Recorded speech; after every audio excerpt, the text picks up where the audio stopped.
Dear viewers, আসসালামু আলাইকুম। আমি অনেক রিকোয়েস্ট পাচ্ছি যেন ভিডিও লেন্থ শর্ট করা হয়।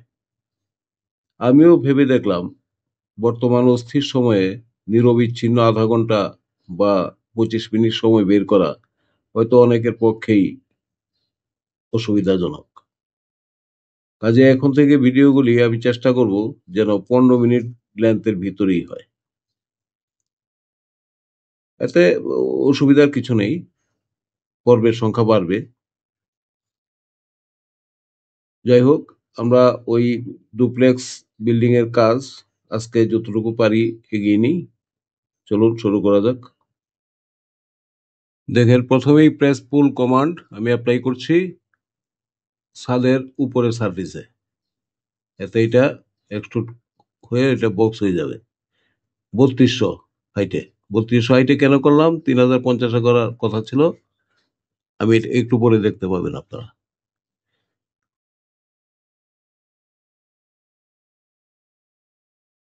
ফ্রন্ট ভিউতে গেলাম, একটা লাইন ড্র করতেছি জাস্ট একটা মাপ নেওয়ার জন্য। আমার 100, ওই যে নিচতলার যে ছাদের স্ল্যাব, সেটা আবার ফিরিয়ে দিই, কারণ সেটা তো এটার সাথে মিলেমিশে একাকার হয়ে গেছে। এই জন্য 150 উপরে লাইনটা জাস্ট একটু মাপ নেওয়ার জন্য এই লাইনটা আবার ডিলিট করে দেব। এখন স্লাইস কমান্ড উপরে বক্সের মধ্যে, পুরাটাই সলিড কিন্তু। এই যে নিচের স্টেপটা আমি আলাদা করে ফেললাম, একতলার ছাদ একতলাকে ফিরিয়ে দিলাম। আচ্ছা, উপরের বক্সে যখন আমি শেল কমান্ড অ্যাপ্লাই করব, তখন কি হবে? ওই নিচে আর একটা 150 সৃষ্টি হবে। ওই 150টা আমি ফেলে দিলে এটা 3050ই রইল, থাকবে।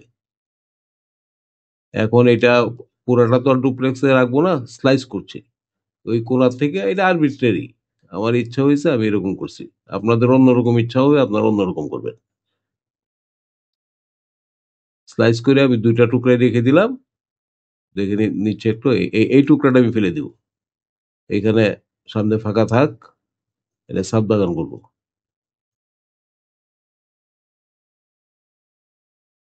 এখন সামনের অংশের মধ্যে একটা রেলিং লাগবে। রেলিংটা পরে দিব আগে। ওই, এটা কিন্তু পুরোটা বক্স, উপরে দোতলা দেখেন। এটাকে শেল কমান্ড আমি অ্যাপ্লাই করলাম।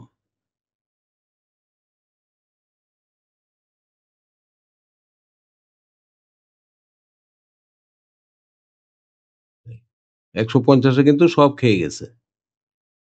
অর্থাৎ এখন দেখেন কি হচ্ছে। এই যে টু ডি ওয়ার ফ্রেমিং এ এই যে দেখেন, দুইটা স্ল্যাব সৃষ্টি হলো, উপরে খেয়ে গেছে তো সবকিছু। সুতরাং এটা নিচেও দেখেন একটা ডাবল স্ল্যাব হয়ে গেছে। একতলার ছাদ আবার ওইটার থেকেও একটা আসছে। এই জন্য 150 যদি আমি এটা কেটে ফেলে দিই, হ্যাঁ, তাহলে আবার ওই 3050, 3050-ই রইলো আর কি। এই স্ল্যাবটা বাড়তি হয়ে গেছে, এটা কেটে ফেলে দিব। এই যে কেটে ফেলে দিলাম। এখন পুরাটা আমি 150 নামিয়ে দিব।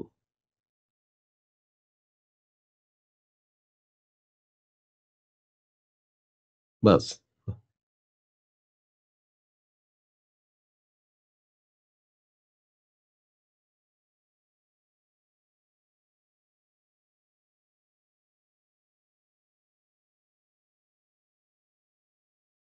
ওই যে এটা উপরের স্ল্যাবটা সরিয়ে দিই।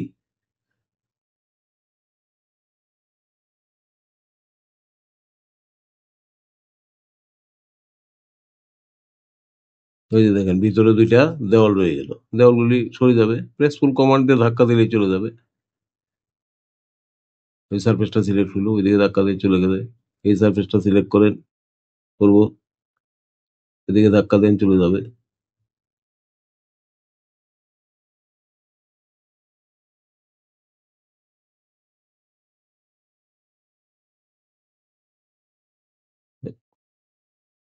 এখন ওই জানলা উপরে একটা, এই জানলাগুলি আনা দরকার। এখন নিচের জানালার যে ফ্রেম, সেটা তো নিচতলার সাথে লেগে ইউনিয়ন হয়ে একাকার হয়ে গেছে। এটা স্লাইস করতেছি আবার, ওই জানলার ফ্রেমগুলি আবার বের করতেছি।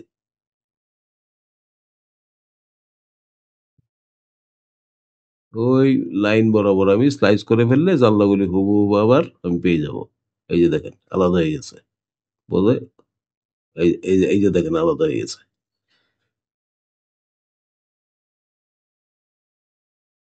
সুতরাং একই জিনিস আমার বারবার করতে হবে না, শুধু কপি সিলেকশন। এগুলি এখন আমি উপরে নিয়ে যাব। সাইকেল কত? 3050। এই সবগুলি চলে আসলো। এই সবগুলি আসতেছে দেখেন। কাটা পড়লে এই সবগুলি ইউনিয়ন হয়ে থাকে। ওইটা আবার সেপারেট কমান্ড দিয়ে এইগুলি আলাদা করে ফেলতে হবে। সেপারেট বলে একটা কমান্ড আছে, এটা একটু বলেই দিব, দেখবেন। আচ্ছা, এই যে ভিতরের এইটাও কিন্তু যেখানে একটা বাউন্ডারি পেয়ে গেছে, সুতরাং আমি প্রেসফুল কমান্ড দিয়ে ইজিলি আমি এটা ধাক্কা দিয়ে কিন্তু কেটে ফেললাম। কিছুই করতে হলো না আমাকে। এখন এতগুলি ফ্রেম হয়ে গেছে, এগুলির মধ্যে ওই শুধু ওইটা একটা থাকবে আর তিনটা ডিলিট হয়ে যাবে। সুতরাং ওই যে সেপারেট কমান্ড আমি অ্যাপ্লাই করছি দেখেন। মডিফাই সলিড এডিটিং সেপারেট, গিয়ে ওইটা সিলেক্ট করবেন। এই যে এটা আমি সেপারেট করতে চাই অংশগুলি, তাহলে কি করব? এই তো কমান্ডটা শেষ করবেন, এক্সিট এক্সিট দুইবার দিবেন। এই সব কিন্তু আলাদা হয়ে গেছে দেখেন। এখন আপনি ওই তিনটা আমি ডিলিট করতে পারবো, ওইটা আলাদা হয়ে গেল। বাস হয়ে গেল।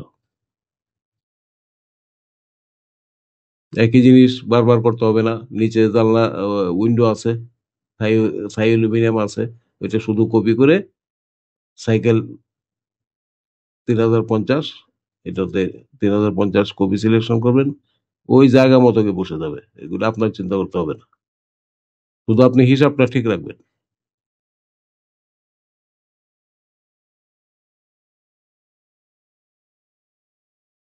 এখন সেফটি ফার্স্ট, সামনের অংশে একটা রেলিং সৃষ্টি করতে হবে।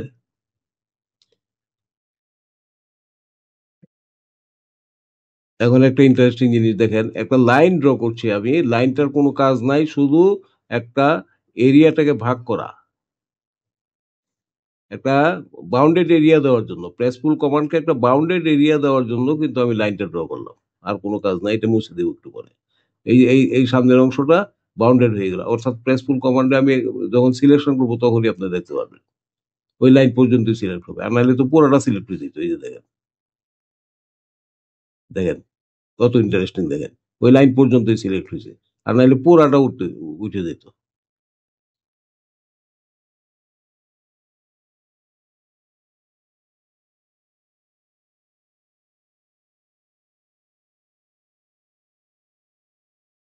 1150-এ তুললাম, কারণ ওই যে স্ল্যাবে আছে 150, আর 1 মিটার হাইটের একটা রেলিং আমি রাখলাম সামনে। 1 মিটার হাইট কেন?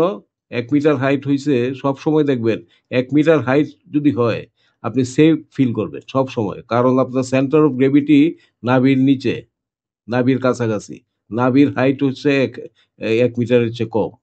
সুতরাং এই সেন্টার অফ গ্রেভিটির উপরে যদি আপনার রেলিং থাকে, আপনি সব সময় সেফ ফিল করবেন। আর নয়তো আপনার মনে হবে যে আমি তো উল্টে পড়ে যাচ্ছি।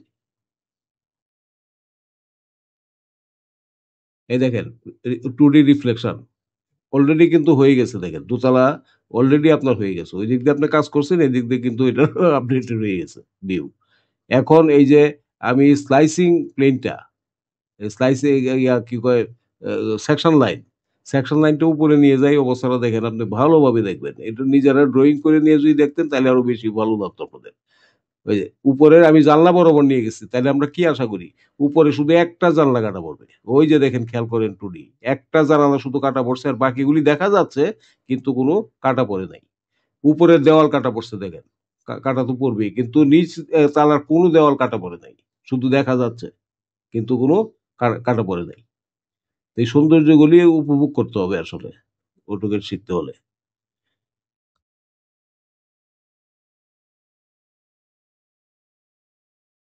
তো ডিয়ার ভিউয়ার্স, আজকে এই পর্যন্তই। ভালো থাকবেন, দোয়া করি, আমার জন্য দোয়া করবেন। আসসালামু আলাইকুম।